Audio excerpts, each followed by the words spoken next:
अस्सलाम वालेकुम व्यूअर्स। आज हम डिस्कस करने जा रहे हैं काइनेटिक एनर्जी के मैथमेटिकल प्रूफ के बारे में, जो कि आपको बोर्ड पे दिख भी रहा होगा, दैट हाफ mv² या 1/2 mv²। तो मैं बताना ये चाह रही हूँ कि काइनेटिक एनर्जी किसे कहते हैं। काइनेटिक एनर्जी हम किसी भी बॉडी के अंदर उसके अंदर प्रेजेंट क्वांटिटी ऑफ मोशन को कहते हैं, यानी कि किसी बॉडी के अंदर कितना मोशन करने की सलाहियत है, इसको हम क्या कहते हैं, काइनेटिक एनर्जी कहते हैं। The motion, the energy possessed due to move virtue of its motion. Energy की ये वो फॉर्म है जो कि मोशन के साथ एफिलिएटेड है। काइनेटिक कहते ही हम मोशन को हैं। देन आज हम उसी का मैथमेटिकल प्रूफ करने जा रहे हैं, क्योंकि आपकी बुक्स के अंदर काइनेटिक एनर्जी का ये मैथमेटिकल फॉर्म पाया जाता है। तो ये किस तरीके से हम डिराइव करते हैं, इसकी डिराइवेशन आज हम करेंगे।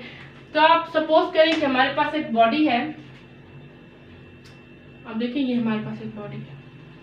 ये बॉडी ट्रेवल कर रही है फ्रिक्शन सरफेस पे। कौन से सरफेस पे? जो कि क्या है, फ्रिक्शन है, जिसपे हम जनरलाइज करते हैं ना बॉडी को कि एक फ्रिक्शन लेस सरफेस है और एक फ्रिक्शन सरफेस है। तो ये ऐसी बॉडी है जो कि फ्रिक्शन सरफेस है, यानी कि इस बॉडी पर रगड़ मौजूद है। ये बॉडी को आगे चलने नहीं दे रही। तो बॉडी यहाँ से चल रही है। बॉडी की यहाँ पर कितनी वेलोसिटी है? वेलोसिटी इनिशियल v, सही है। लेकिन with the interval of time body पर फ्रिक्शनल फोर्स ने अपोजिशन की, उसके मोशन पर बॉडी ने अपोजिशन की। फोर्स अपोज करती है, फ्रिक्शन फोर्स जो होती है वो अपोज करती है सरफेस पे चलने वालों के लिए, यानी कि एक नाहमवार रास्ता है ऊपर नीचे, वहां पर एक बॉडी चल रही है, मोशन कर रही है। रेस्ट एक खास टाइम ऐसा आया कि उसकी वेलोसिटी क्या हो गई, 0 हो गई, यानी वेलोसिटी फाइनल क्या हो गई, 0 हो गई, बॉडी स्टॉप हो गई। अब यहाँ पर आप देखें कि बॉडी का मोशन किस तरफ है, इस तरफ है। ये डिस्टेंस की डायरेक्शन है, जबकि फोर्स की डायरेक्शन कौन सी है, ये वाली फोर्स की डायरेक्शन है, यानी कि नेगेटिव। अब यहाँ पर हम एक और इंटरेस्टिंग कुछ फैक्टर्स डिस्कस करते हैं। जैसे कि हम जानते हैं, इससे पहले हम डिस्कस कर चुके हैं कि एनर्जी को हम किस चीज के इक्वल लेते हैं। एनर्जी को हम इक्वल लेते हैं वर्क के।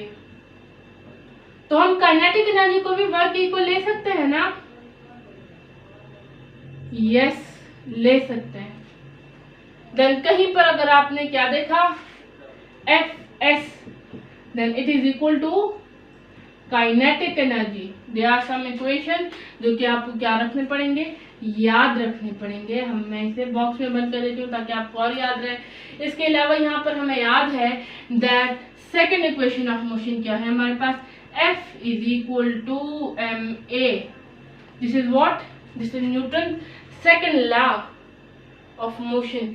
तो F is equal to ma। यहाँ पर हम एक्सेलरेशन की वैल्यू फाइंड आउट करना चाह रहे हैं, तो एक्सेलरेशन यहाँ आ जाएगा, ये नीचे डिवाइड हो जाएगा, then F bye m।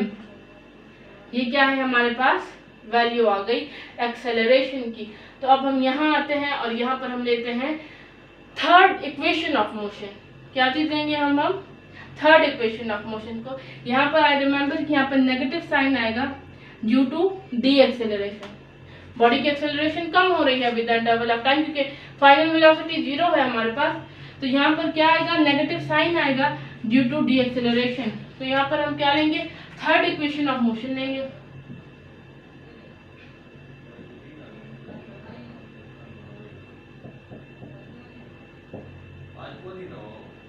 (2as is equal to velocity final square minus velocity initial square). This is what? This is third equation of motion। अब हम ये सारी वैल्यूज यहाँ पर 1 by 1 पुट करते जाएंगे।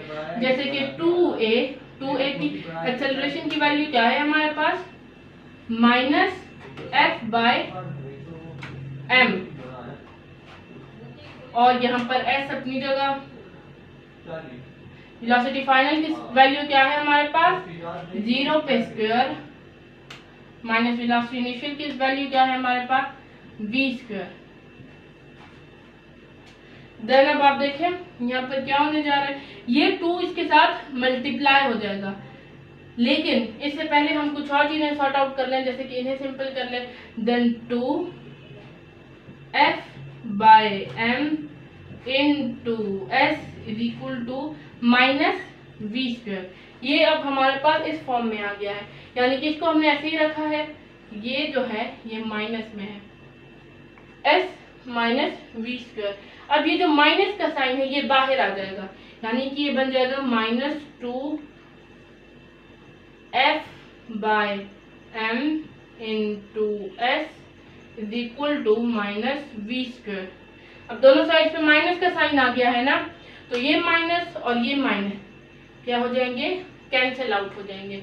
अब नेक्स्ट स्टेप हम क्या करने जा रहे हैं, नेक्स्ट स्टेप हम ये करेंगे कि 2 यहाँ से भी हम बना लेते हैं, 2 देखें आप, 2 into f/m into s is equal to v²। ये 2 यहाँ पे मल्टीप्लाई हो रहा है ना, तो यहाँ पर जाएगा तो क्या होगा, डिवाइड हो जाएगा।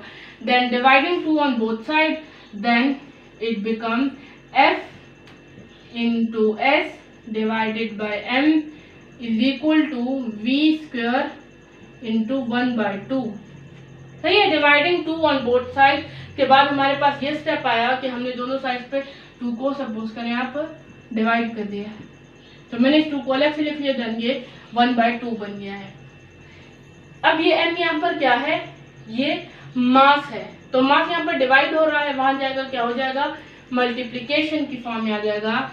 Then f into s is equal to 1/2 mv²। इससे पहले हम ये बात कर चुके हैं। देन एनर्जी किसके बराबर है, वर्क के बराबर है। वर्क किसके बराबर है, सही है, तो in kinetic energy the form of energy, then we can consider that the kinetic energy is equal to the work. तो हम वर्क का फार्मूला क्या है हमारे पास, work is equal to force into displacement, then we can write as kinetic energy is equal to work into displacement, then we can put here kinetic energy. तो हम यहाँ पर ये लिख सकते हैं that kinetic energy is equal to 1/2 mv²। Physics हमें ये बताती है कि अगर आपने किसी मूविंग बॉडी को रोकना है या किसी स्टॉप बॉडी को मूव करना है, तो आपको इतना वर्क डन करना होगा जितना उसके अंदर वो मोशन में है। यानी कि कोई बॉडी अगर मोशन में है और आप उसे रोकना चाह रहे हैं, तो उसकी जितनी काइनेटिक एनर्जी है आप इतना ही उस पर वर्क डन करेंगे, तब जाकर वो बॉडी क्या होगी, स्टेशनरी हालत में आएगी। तो ये था मैथमेटिकल प्रूफ हमारा, जिसमें हम 2 बॉडीज को कंसिडर करते हैं जो कि पहले मोशन में होती है, लेकिन with the interval of time due to frictional force वो बॉडी किस में आ जाती है, रेस्ट में आ जाती है। तो ये हमारे पास हमारा प्रूफ है जो कि हमने आज आपके सामने किया है। आई होप कि आपकी कंफ्यूजन क्लियर हो गई होगी। Thank you so much for watching.